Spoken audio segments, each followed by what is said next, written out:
পরিবর্তন কাকে বলে সেটা কি আপনি দেখতে পেয়েছেন? আপনি অতীতে যা না দেখেছেন গত 1 মাসে আপনি সেটা দেখেছেন।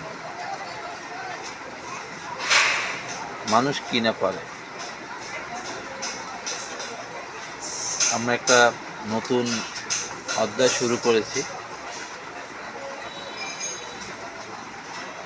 মেজরিটি পার্সেন্ট সেই পক্ষেই আছে, কিছু থাকবেই বিপক্ষে, এটা স্বাভাবিক।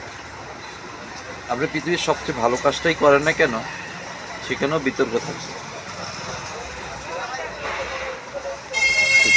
যেটা সংখ্যাগরিষ্ঠ বেশি, যেটা মানুষের কল্যাণে আসে বেশি, যেটা মানুষের উপকারে আসে, সেটাকে সাধুবাদ জানানো উচিত, এবং সেটাই আমাদের আল্লাহ রাব্বুল আলামিন